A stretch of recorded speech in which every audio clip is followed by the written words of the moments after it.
Okay, so this apparatus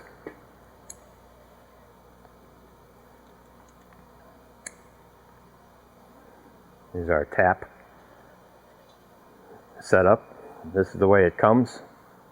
I'm using the DeWalt impact driver, and because I'm using DeWalt, I want the 3/8 guy for a DeWalt. A socket adapter for a DeWalt does not fit a Makita or somebody else. You have to buy the one that, if you have Makitas, buy this in Makita, not in DeWalt.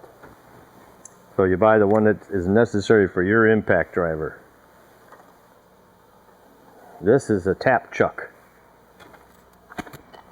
made by Irwin. This is the way I've seen it come.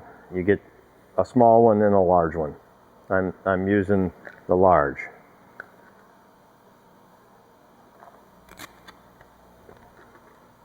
So that's simply it. When put together, goes into my impact. Also going to need some lube. And this stuff is kind of like a wax, but it's pretty handy. And you can take this big tube, this is the way it comes, but you can take and run it through your bandsaw at whatever length you want. And you can have it in your truck in just little handy spots. But it's pretty simple, that I can just simply drive that in and I'm lubed up on my tap. I can also use this at my drill press to lube up on my drill. So once I have all that, I have taken my shoe, I have shaped up, I have burned on, I have fit, everything is ready.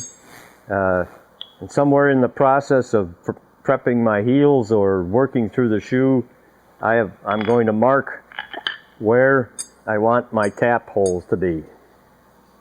So if I'm dealing laterally, I'm going to put this right at the end of the fullering and even with the fullering. Now, this is lateral, the lateral end. Okay?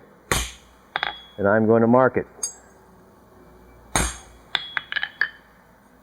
On my medial, I want that caulk to be just inside of the fullering.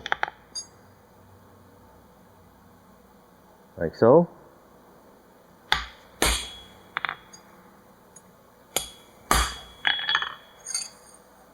You can see just inside the fullering, right even with the fullering. Lateral branch. I mark it to say that's lateral. Alright, so now we're at the drill press. We've quenched the shoe off, we're getting ready. This is a countersunk bit, 5/16 countersunk bit. There's all different types of configurations of these things you can buy. You can buy them where they slip over a 5/16 drill bit, or but for now we're just using this guy. It's a 2-in-1. So we'll turn on, we'll use our lube again, get a little something on there,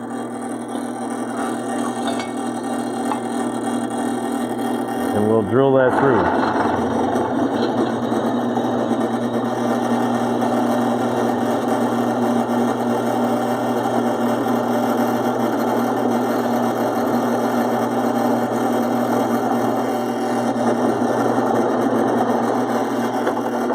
I'm through, so now I want to countersink it. In my countersink a little bit. I'll flip it over and just touch the backside, just to kind of get rid of that burr that usually develops back there. And the other one.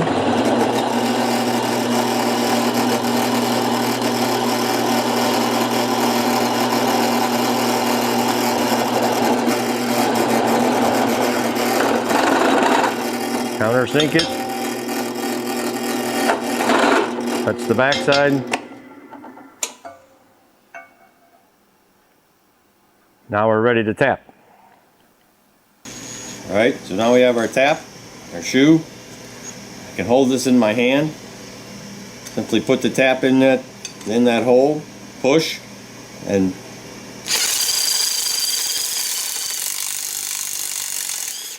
when it spins off, don't let it go to the end. You'll snap your tap off in there. Back it out. Tapped hole. Other side.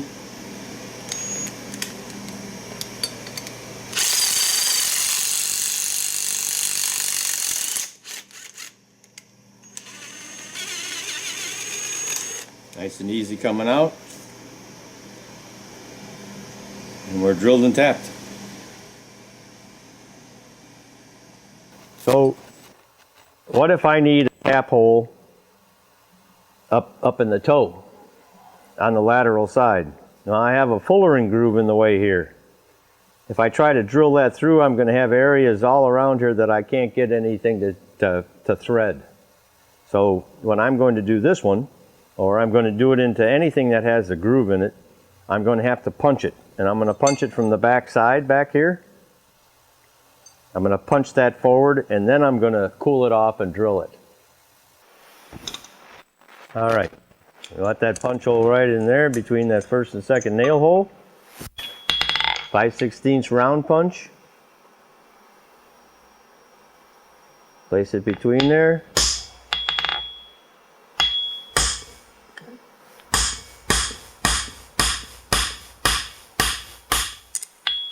Now drive it down to the anvil.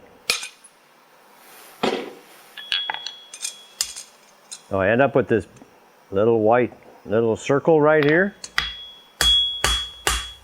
I can come back and clean up whatever's necessary.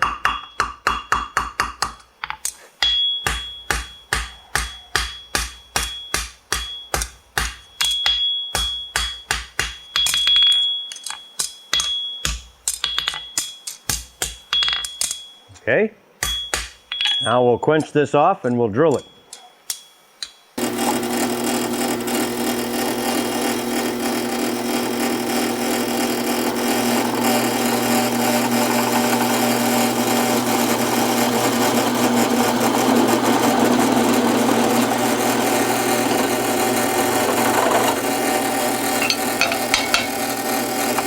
Now we'll come back on front.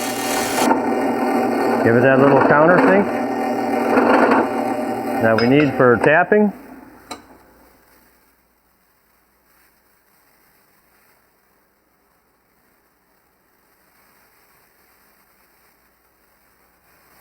Okay. Now let's run the tap through it.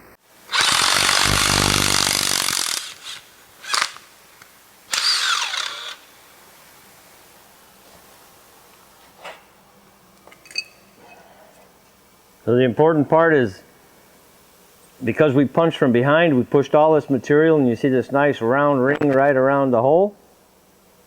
And I have full tap all the way up through that whole area.